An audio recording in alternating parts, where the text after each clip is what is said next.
Hello, my name is Jerome Tomlin, president and co-founder of Helmet Halo Technologies, and I'm here today to introduce you to our HITRight helmet sensor.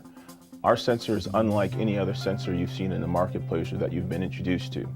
All other sensors deal with the after effects of a concussion or a head injury, while our product is a teaching aid that's proactive, that teaches proper heads-up tackling and provides additional reinforcement whenever the ball player does something wrong. And that's putting their head into a 90-degree angle where the audible alert will sound reminding them to lift their head. Our product aims to reduce the incidences of head and neck injuries in football, and I can give you a quick product demonstration.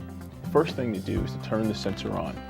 There's an on button right in the inside, right near the ear. You'll hear a couple beeps that tells you that the sensor is on. When I move the helmet into a 90-degree angle, the ball player hears an audible alert, alerting them that they're doing something wrong and they need to lift their head.